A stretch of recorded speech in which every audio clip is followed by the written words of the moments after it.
Hey, pretty nurse. You think you're too good to sit with us? Hannah kept her eyes on her plate. The rice was already cold. She'd been on her feet for 12 hours, cleaning wounds, pushing IV lines, and watching one man fight for his last breath. The last thing she needed was this. The restaurant was small, tucked beside the hospital on a dim back street. It was the kind of place where night shift workers came to eat alone, without anyone asking why they looked so tired. Tonight, Hannah wasn't the only one they'd decided to bother. "Hey, we're talking to you." One of them, 3 drunk men, one table over, reached across and knocked her cup. Water spread across the table. Hannah stood up slowly. She didn't flinch. She didn't raise her voice. "Please leave me alone." "Or what?" The one nearest her laughed. "And you'll stab us with your little nurse badge?" She looked at him calmly. Her mother Amara had taught her something long ago, standing in their cramped apartment kitchen after a long shift of her own. Compassion is stronger than fear, Hannah, but it doesn't mean you bow to every fool who tests it. She reached for her bag. Then, somewhere down the road, a sound cracked the night open. A gunshot, then another. The drunk men froze. Outside the restaurant window, a sleek black car screamed past at a speed that made the glass tremble. Then silence. Then the distant wail of tires. Whatever that was, it wasn't meant for anyone in here. The men muttered to each other and quickly lost interest in Hannah. She left money on the table and walked out. The bus stop was dark. A notice taped to the pole told her what she already suspected. Service suspended. Engine fault. She stared at it for a moment, then looked down the long stretch of road ahead. Streetlights, guardrails, the distant hum of the expressway. No taxis in sight. She started walking. Hannah had done harder things than this. She had held the hand of a woman dying alone at 3 a.m. She had translated fear into calm for a child terrified of needles. She had worked a double shift after her colleague called in sick, not because anyone made her, but because someone had to. This was just a dark road. She pulled her bag closer and kept moving. That was when she saw him, a figure near the guardrail. At first she thought he had stopped to make a call. Then she thought he might be drunk, the way his body listed against the metal. Then she saw the dark stain spreading across his shirt. And her mind switched before her feet did. She was already running. "Sir, can you hear me?" The man was tall, Korean, expensive clothes now soaked through at the ribs. His breathing was shallow and fast. A gunshot wound. She knew it immediately. Entry point, no visible exit. The kind of injury that could kill a person in under 20 minutes if no one helped. He opened his eyes. His voice came out in pieces. "Leave. It's dangerous." Hannah was already tearing the edge of her scarf. "I'm a nurse," she said. "Stay awake. Look at me." She pressed the fabric firmly against the wound. The man stared at her the way people sometimes did when they expected to be abandoned, with something between disbelief and warning, like he knew something about the night she didn't. She didn't care. Every life matters. She had believed that long before she'd ever put on a uniform. She heard the vehicles before she saw their lights. 3 black SUVs, appearing from nowhere, pulling hard to the curb. Doors opened before the engines were fully off. Men stepped out, fast, quiet, organized, the kind of movements that came from training. Their leader reached her in 4 strides. He looked at the wounded man, then at Hannah, then at her hands, still pressed against the wound. "Boss!" The word hit the air like a stone hitting still water. Hannah looked up. "Boss!" The man on the ground, the one who'd told her to leave, the one bleeding through the scarf she'd ruined, turned his head slightly. Something passed across his face. Not pain, not gratitude, something she couldn't name. The leader, she would later learn his name was Gunwoo, turned to her. "You saved him?" She didn't answer. She was still trying to process the word. Boss, the vehicles, the way these men moved. She had spent 12 years working emergency medicine. She had seen gang violence. She had treated men who refused to say how they were hurt. She knew what this was. "He needs a hospital," she said. "The wound is serious. Don't move him carelessly." Gunwoo nodded once and began directing his men. They lifted the stranger with practiced care. The car door opened. He was inside in seconds. Hannah stood on the roadside, her scarf ruined, her hands still trembling slightly, not from fear, but from adrenaline coming off. The car window was partially open. The man inside, pale, exhausted, barely conscious, turned his head and looked at her through the glass. She didn't know his name. She didn't know what he ran, or who had tried to kill him, or what that single word, boss, meant in a world she'd never been part of. All she knew was this. He was alive because she had stopped. The SUVs pulled away. Hannah stood alone on the expressway, the silence rushing back in. For the first time in years, she had helped a complete stranger and felt, in the hollow quiet afterward, that something had just shifted, as if the night itself had been rearranged around that guardrail, around that man, around her choice not to walk away. She didn't yet know what she'd walked into. Hannah owned 3 pairs of scrubs, a second-hand winter coat, and a photograph of her mother taped to the inside of her locker. That was enough. Amara had raised her in a 2-room apartment where the heat worked 6 months out of 12, and dinner was sometimes just rice and whatever kindness the neighbors offered. They were poor in the way that required dignity, the kind where you ironed your clothes even when you were tired, where you said thank you and meant it, where you taught your daughter that having little was not the same as being less. You will walk into rooms, Amara had told her once, where people expect you to shrink. Don't. You carry something money can't buy. Hannah had carried it all the way to a nursing degree, then to the ICU, then to the kind of quiet competence that made senior doctors request her by name. She thought about her mother on the bus to work the morning after the expressway. The torn scarf was in the bin. Her hands were steady. She had a full shift ahead, and 3 patients she'd been watching closely all week. She didn't think about the man. She told herself that was true. Hyun-woo did not sleep. He lay in the private clinic, the one his organization maintained 3 floors below an ordinary business address, and stared at the ceiling while Gun-woo stood near the door with the look of a man choosing his words carefully. It was Do-hyun, Gun-woo said finally. The attack, planned in advance. Someone told him your route. Silence. Someone inside. Hyun-woo turned his head slowly. How many people knew that route? Gun-woo's jaw tightened. 4, including Jun-woo. The name sat in the room like smoke. Hyun-woo had built his empire on 2 things, strategy and the absolute loyalty of the men closest to him. He had given Jun-woo a position others would have killed for. He had trusted him with information that could dismantle everything. He said nothing. Men like Hyun-woo rarely expressed what they felt in the moment they felt it. That was how they survived. But something moved behind his eyes. In another part of the city, Hannah drew blood from a 60-year-old man who was afraid of needles and talked too much when he was nervous. She let him talk. She listened to the whole story, his grandchildren, his garden, his wife's excellent stew, while her hands worked quick and clean. You've done this before, he said, surprised. Once or twice, she said, pressing a cotton pad to his arm. She smiled and moved to the next patient. And this was her world. 12-hour shifts and cold rice and small mercies. Patients who came in frightened and left steadier. A job that asked everything of her and somehow, on most days, still felt like enough. She had no idea that 11 floors across the city, in a room that didn't appear on any public record, a man she'd pressed her scarf against the night before was thinking about her. Find her, Hyun-woo said. Gun-woo looked up. The nurse. His voice was flat, certain. I want to know who she is.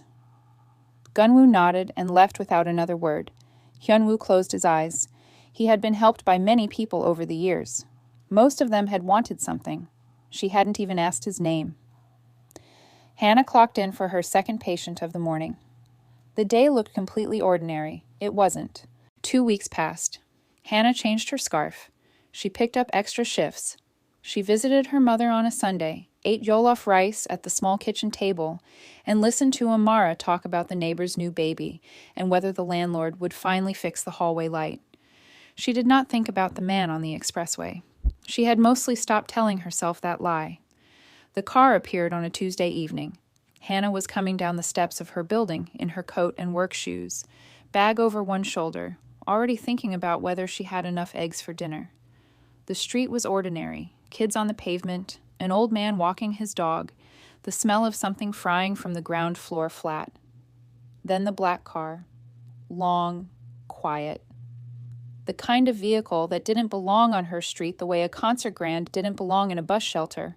The door opened before she reached the bottom step. The man who stepped out was tall, composed, and dressed in a dark suit that probably cost more than her monthly rent.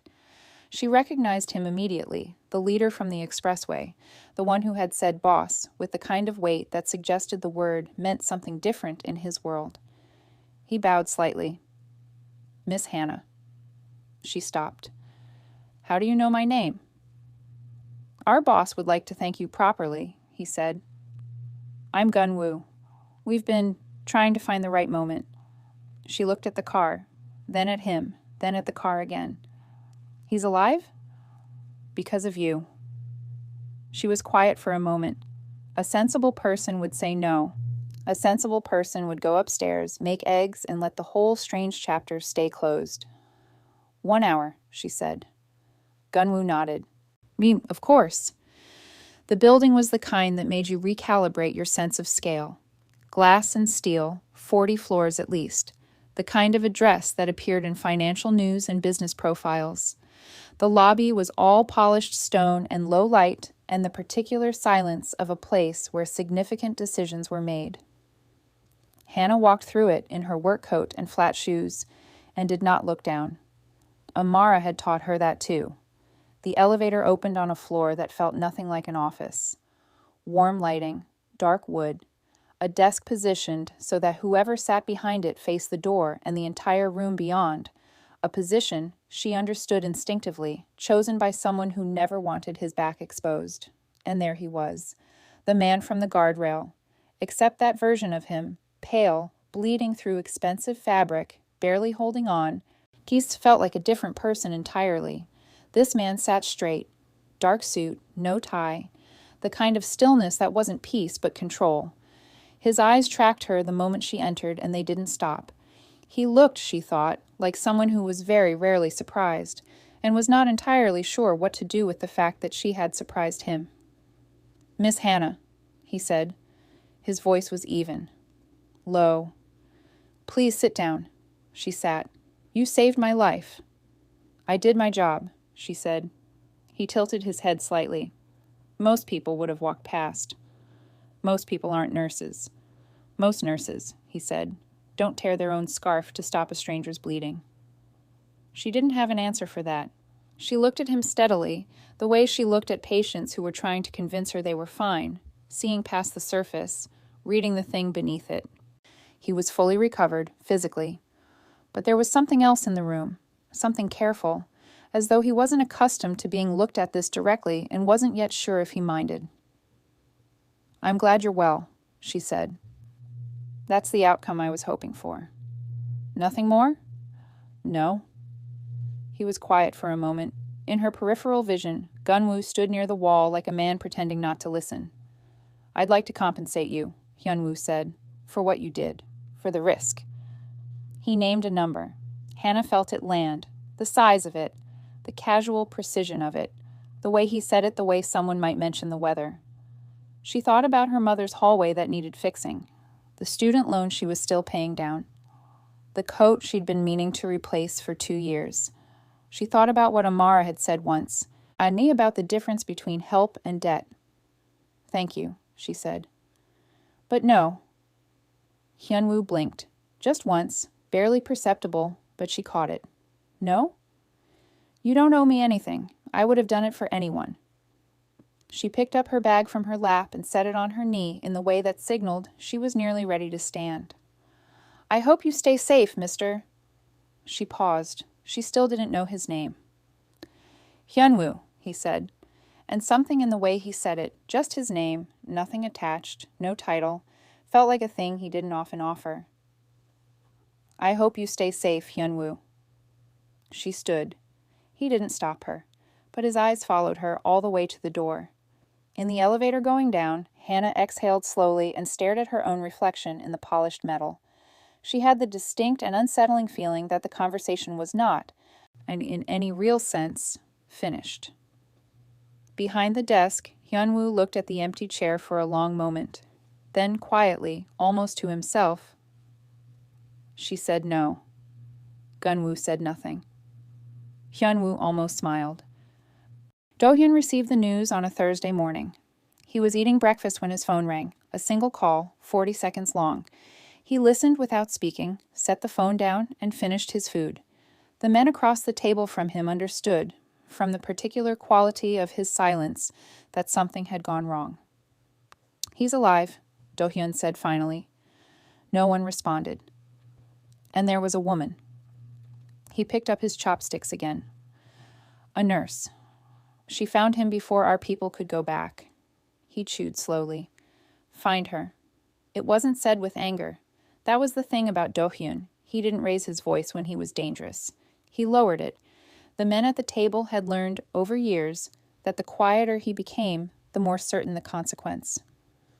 "What do you want done with her?" one of them asked. "Information first. She was with him." "She may know something." He set down his chopsticks and folded his hands. "And if she doesn't, she becomes a message." Hannah worked a 10-hour shift on Thursday.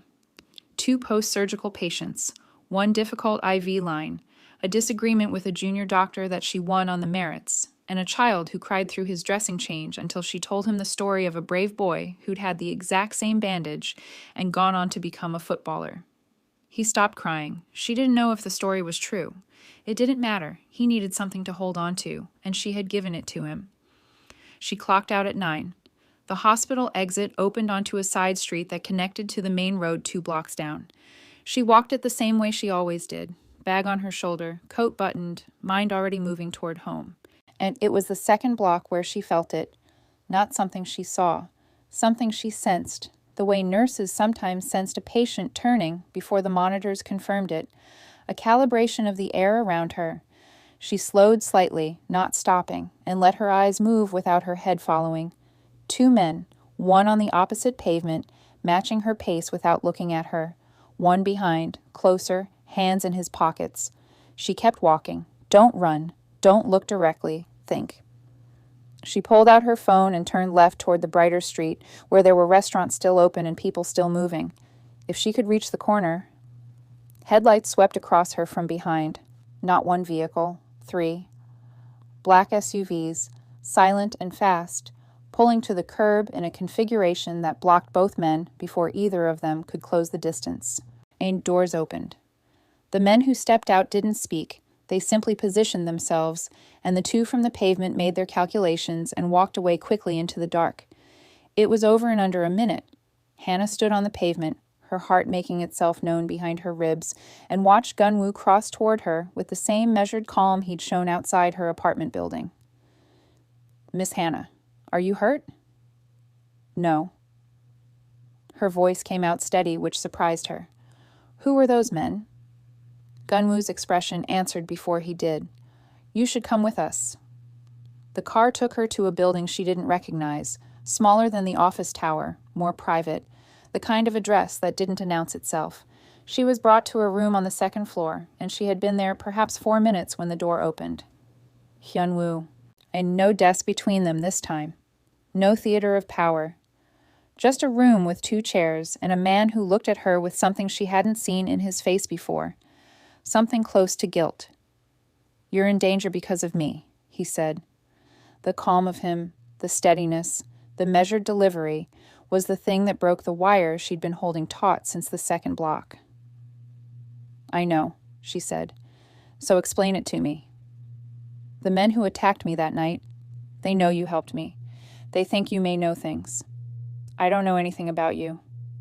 "They don't know that." She looked at him for a long moment. He held the look without flinching. She'd give him that. "Your world is dangerous," she said. Not loudly.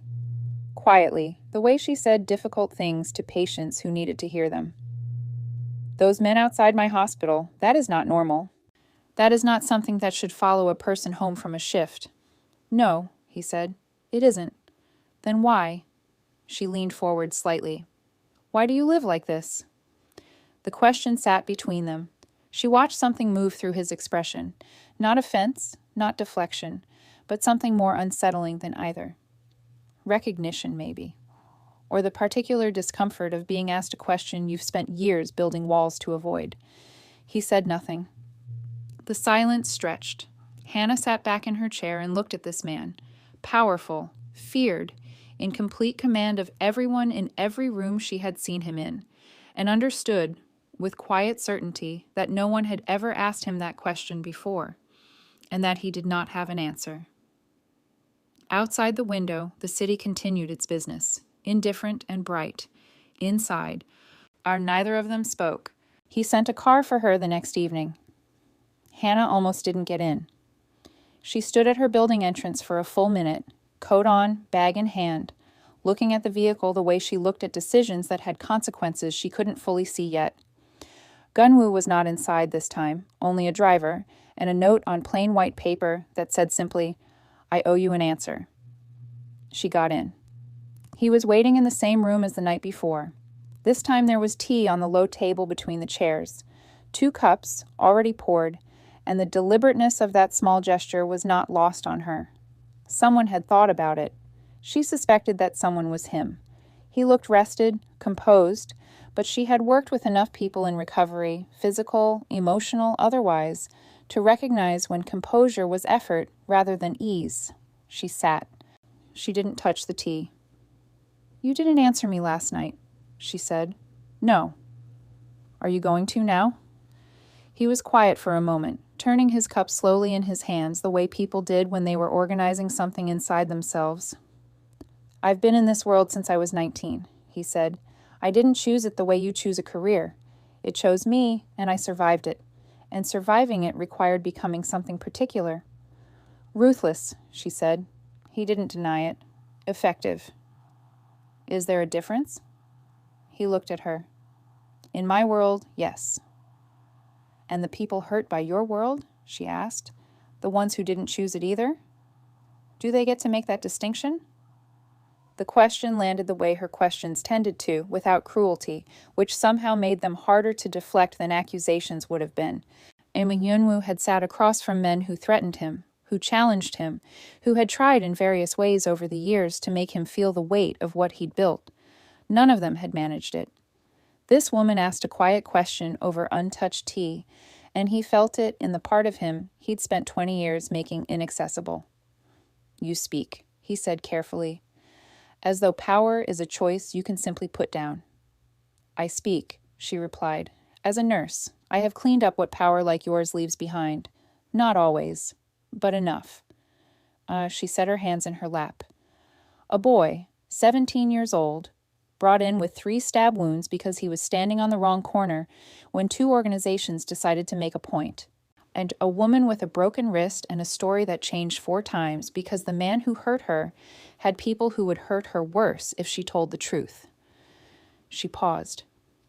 "I'm not saying you did those specific things. I'm saying your world does, constantly, to people who have no say in it." Hyunwoo was very still. "Power that destroys lives isn't real strength," she said. "I don't think you actually believe it is. I think you're too intelligent for that."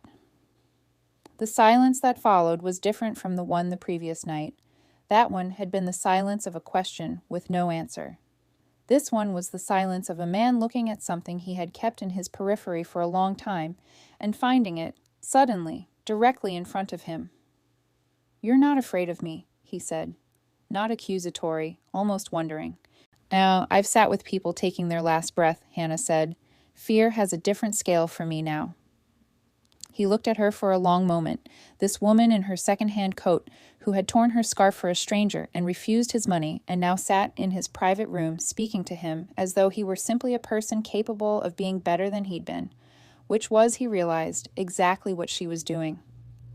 "You see something in people," he said quietly, "even when they haven't shown it to you." "I see what's there," she said. "I don't invent it." He didn't respond to that. But something in his face, the thing he kept controlled, the thing she'd been watching shift incrementally across every conversation, moved in a direction she couldn't quite name. Not softness exactly, and more like the first fracture in something that had been sealed for a very long time. She picked up her tea, It had gone cool. She drank it anyway. Gunwoo knocked once and entered without waiting, which meant, Hannah had come to understand, that it was urgent. He looked briefly at her, then at Hyunwoo, making a calculation. It can wait, Hyunwoo said. It can't. Hannah stood. I'll go. No. Hyunwoo's voice was quiet but absolute. He looked at Gunwoo. Tell me. Gunwoo's jaw tightened in the way she'd seen the previous night, the expression of a man delivering information he wished wasn't true. We found proof, he said. The route, the timing, the communication. A pause. It was Junwoo. The room temperature seemed to drop. Hyunwoo's face didn't change, not visibly, not in any way most people would have caught. But Hannah was watching closely, and she saw it. Not rage, something older than rage. Betrayal? Junwoo had been with Hyunwoo for 11 years. He had been there in the early years when the organization was still finding its shape and every decision carried the possibility of catastrophe. He had stood beside Hyunwoo through 3 power struggles, 2 attempts on his life, and the long, methodical work of building something that couldn't easily be dismantled. He knew the routes. He knew the schedules. He knew the names of people whose names were not written anywhere. He knew everything. Which was, Gunwoo explained quietly, exactly why Do-hyun had wanted him. They sat in Hyunwoo's private office, the 3 of them, the tea long forgotten, the city lights beyond the window, indifferent and bright. Gunwoo laid it out the way he laid out everything, in order, without embellishment, the facts arranged so the conclusion was inevitable. And Junwoo had made first contact with Do-hyun 8 months ago. Not through intermediaries, directly, which spoke either to arrogance or desperation, and Gunwoo suspected both. The arrangement was straightforward in the way that betrayals usually were beneath their complexity, information in exchange for position. When Hyunwoo fell, Junwoo would be given authority over the northern operations.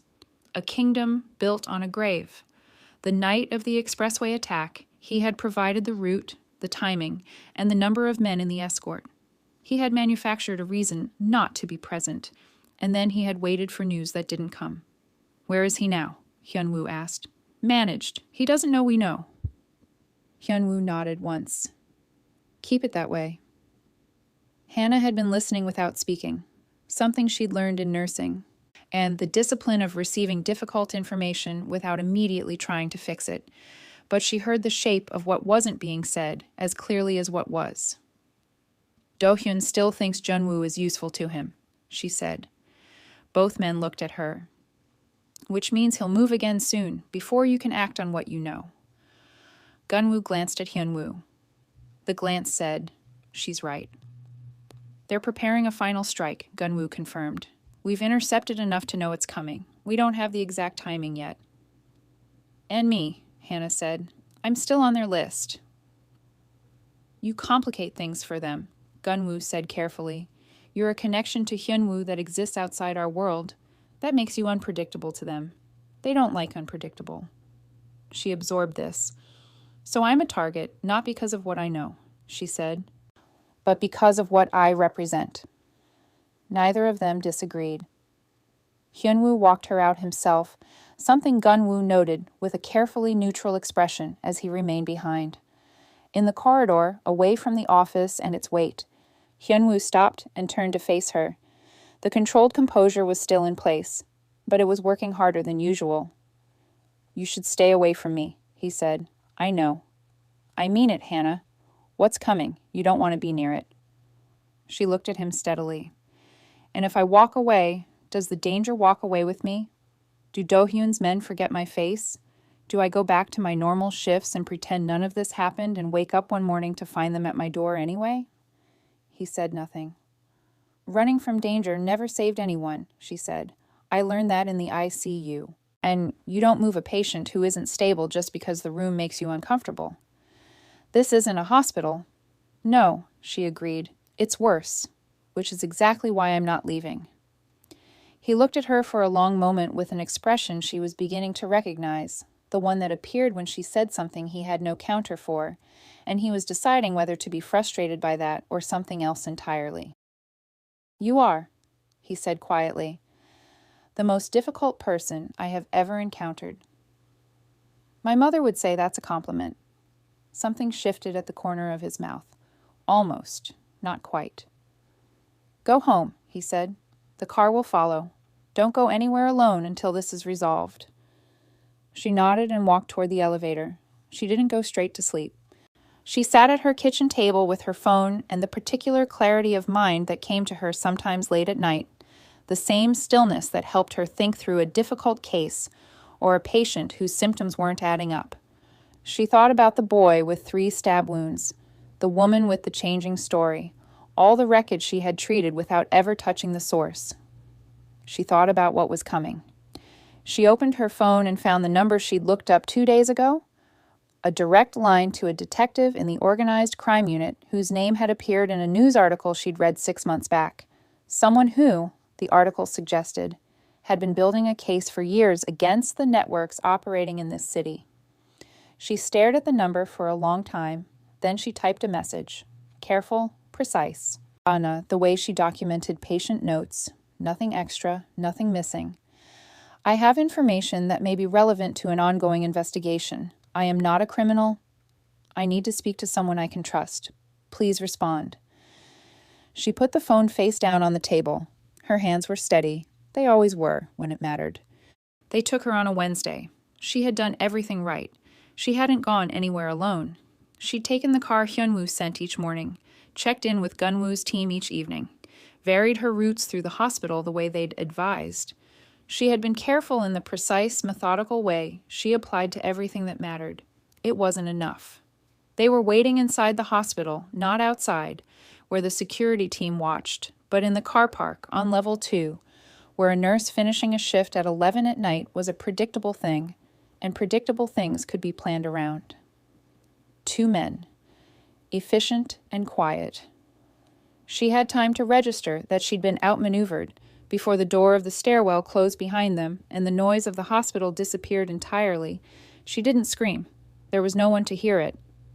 She memorized what she could instead: the van, the direction of turns, the approximate time in transit. 23 minutes.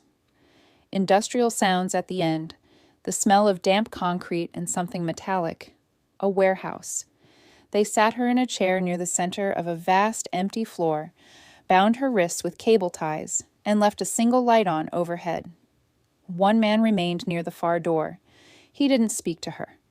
She controlled her breathing the way she'd taught patients to control theirs. In for 4, hold for 4, out for 4. She was afraid.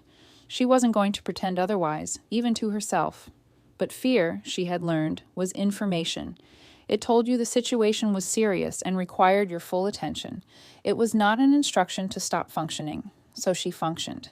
She looked at the door, the distances, the single guard's posture. She looked at the cable ties and assessed whether they were the kind that cut into skin if you pulled, or the kind that gave slightly with the right angle of pressure. She waited. Gunwoo's phone rang at 11:34. He was already in motion before the call ended. The security team had lost visual on Hannah in the car park, and the gap had been open for 9 minutes, which was 8 minutes longer than it should ever have been. He issued instructions in rapid sequence, his voice flat and precise, the same voice he used when precision was the only thing that could still help. Then he went to find Hyunwoo. He found him in the corridor outside the office, already in his coat. Someone had called him first, which meant the network had acted without waiting for Gunwoo's chain of command, which meant they understood instinctively that this was different from other situations. "Location?" Hyunwoo said. "Not confirmed yet. 20 minutes, maybe less." A message came through, Hyunwoo said. He held out his phone. Gunwoo read it. A set of coordinates and 4 words below them. "Come alone. She lives." Gunwoo looked up. "It's a trap. Obviously. We go in with the full team. We don't negotiate with—" "Prepare the team," Hyunwoo said. "Have them positioned at the perimeter. I go in first." "That is not Gunwoo." The tone was not loud. It never was, but it had a particular quality that Gunwoo had learned, over many years, meant the conversation was no longer a negotiation. He looked at Hyunwoo for a moment, really looked at him, the way you looked at someone when you were trying to understand what had changed, and found something in his face that he hadn't seen before. Not recklessness, not ego. Something much more inconvenient than either. She changed everything, Hyunwoo said quietly. Not to explain himself, he didn't do that. More as if the sentence had been sitting inside him long enough that it needed to be said aloud once, to someone, before the night consumed all the space where words could live. I don't expect you to understand it. I don't entirely understand it myself. Gunwoo was quiet. He thought about a nurse on a dark expressway who had torn her own scarf for a stranger. He thought about a woman who had refused money, challenged power, and contacted the police not out of betrayal, but out of a belief, apparently unshakable, that violence could be stopped if someone was willing to stand in front of it. He thought about the fact that Hyunwoo, who had not let anything reach him in 20 years, had let her in inside of 3 weeks, without seeming to notice it happening until it already had. I understand it, Gunwoo said. He made 2 calls, repositioned the team, and had vehicles moving within 4 minutes. The warehouse was on the eastern edge of the industrial district, a building that appeared on no current business register, surrounded by enough space that approaching vehicles could be seen from a distance. Do-hyun had chosen it carefully. Hyunwoo studied it from the car for 30 seconds. Then he got out. The night air was cold. The building's single working light bled out from under a side door. Somewhere inside, Do-hyun's men were waiting with the certainty of people who believed they had controlled every variable. They had not accounted for this one. Hyunwoo straightened his coat, looked at the door, and walked toward it alone. Do-hyun was already smiling when Hyunwoo walked through the door. He stood at the far end of the warehouse floor with 8 men positioned around him, not hidden, not pretending. This wasn't an ambush anymore. It was a stage, and Do-hyun had arranged it the way a man arranges something he has been imagining for a long time. Hannah was in the chair at the center. Her wrists were bound. Her face was composed in the particular way Hyunwoo had come to recognize, not calm exactly, but controlled. She looked at him when he entered, and what crossed her face was not relief, but something sharper. A warning. He read it. He didn't stop walking. Just you, Do-hyun said, with the satisfaction of someone whose plan was proceeding on schedule. I wasn't sure you'd honor that. You have something of mine, Hyunwoo said. She's not yours? No, Hyunwoo agreed. He had stopped 15 feet from Do-hyun, hands visible, coat open. She isn't, which makes what you've done significantly worse. Do-hyun tilted his head. You came alone into a building surrounded by my men for a woman who isn't yours. That's either love or stupidity. He paused. I've never known you to be stupid. Then you should factor that in, Hyunwoo said, before whatever you're about to do next. Do-hyun's smile didn't waver. He gestured to his left, and Junwoo stepped out of the shadow near the wall. The sight of him landed visibly. Hyunwoo's expression didn't break, but something behind it went very still in the way that things went still before they broke entirely. 11 years, Hyunwoo said. Junwoo didn't meet his eyes, which was, in its way, and a confession more complete than anything Gunwoo's evidence had provided. He came to me, Do-hyun said pleasantly. Remarkable, really, how little loyalty costs when a man feels overlooked. He reached into his jacket. But we're done talking. The first shot came from Do-hyun's right, not at Hyunwoo, at the light overhead, which exploded and dropped the warehouse into the particular darkness of a building with no windows. What followed happened in fragments, muzzle flash, shouting, the hard percussion of a gunfight in an enclosed space. Hyunwoo moved before the light was fully gone. Hannah heard him coming by the sound of his footsteps, purposeful, direct, and then his hands were on the cable ties, something sharp passing through them in a single motion, and she was on her feet. Stay behind me. She didn't argue. This was not the moment for it. They moved toward the wall as gunfire crossed the space where they'd been standing. In the chaos, Do-hyun's men had the numbers but not the coordination, shooting in darkness at targets they couldn't fully see. The plan's careful architecture collapsing into noise. Then something grazed Hannah's arm. She felt it before she understood it. A searing line above her elbow. the immediate clarity of pain that told her it was surface but real. She made a sound she hadn't intended to make. Hyunwoo heard it. He turned and put himself between her and the direction the shot had come from without hesitation. No calculation, no pause. The way the body moves when something has been decided somewhere below conscious thought. She felt the full weight of him against her shoulder as he pressed her back against the wall, his arm across her, a human barrier between her and the open floor. "I'm all right," she said against his shoulder. "It's surface. I'm all right." He didn't move. 3 seconds later, the doors at both ends of the warehouse blew open simultaneously. Gunwoo's team came through the east entrance. The police came through the west. The effect was immediate and total. Do-hyun's men found themselves between two forces, their numerical advantage dissolving in seconds into the math of surrender. Weapons dropped. Men went to their knees. The shouting that had filled the building collapsed into the specific silence of a situation that had reached its end. Do-hyun ran. He made it 12 feet. Gunwoo was faster. He went down hard and didn't get up, and the officer who reached him 30 seconds later found a man with no more smiling left in him. Yi Junwoo didn't run. He stood near the wall where he'd spent the entire fight not moving, his hands already raised before anyone reached him, the posture of someone who had known, perhaps for weeks, that it was going to end this way. The officer in charge found Hannah first, still against the wall, pressing her coat sleeve against the graze on her arm, with the efficient self-sufficiency of someone accustomed to treating injuries in inconvenient circumstances. He confirmed what she had suspected he would say. The tip that had brought them here, routed through a detective in the organized crime unit, time-stamped 4 days ago, had been specific enough to open a case that had been waiting years for exactly this kind of entry point. Hyunwoo turned to look at her. She met his eyes without apology. "You contacted them," he said. Someone had to end it," she said simply. He looked at her for a long moment in the cold light now flooding the warehouse. This woman with a bleeding arm and steady hands, who had, quietly and without telling him, decided that the way to stop the violence was not to wait for it to finish, but to stand in front of it with the truth. He had walked into this building to save her. She had already been saving him. It didn't happen all at once. Dismantling something built over 20 years couldn't be done in a morning. Not safely, not properly, not in the way that closed doors without leaving them to swing open for someone worse to walk through. Hyunwoo understood this better than anyone, so he did it the way he had built it, methodically, quietly, one decision at a time. Some networks he dissolved entirely, others he redirected, the infrastructure, the capital, the relationships, toward things that didn't require someone to be afraid of him.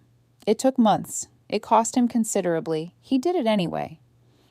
Gunwoo, who had spent 11 years prepared for any situation his world could produce, found himself reviewing contracts for a medical supply chain and decided this was, on balance, preferable. The community medical center opened on a Thursday morning in early spring. It was a modest building, 4 floors, clean lines, a lobby with good light, and chairs enough for the people who would actually use it.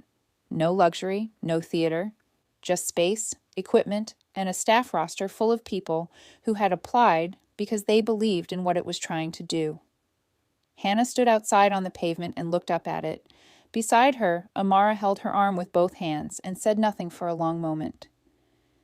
"He built this," Amara said finally. "He funded it," Hannah said. "A lot of people built it."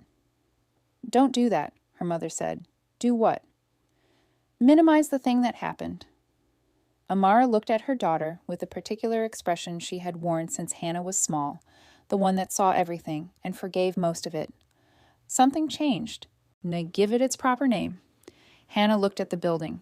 She thought about a guardrail on a dark expressway, a man bleeding through expensive fabric, a choice that had taken less than 3 seconds and rearranged the following months of her life into something she hadn't anticipated and couldn't have designed. Something changed, she agreed. Hyunwoo found her near the entrance after the opening remarks. The crowd had dispersed into the lobby and the atrium. Gunwoo was somewhere near the back, looking faintly uncomfortable in a situation that required standing still and not anticipating threats. Amara had been redirected, gently and with great skill, toward the catering by a member of staff who had no idea she was performing a service. Hyunwoo stood beside Hannah and looked at the building in silence for a moment.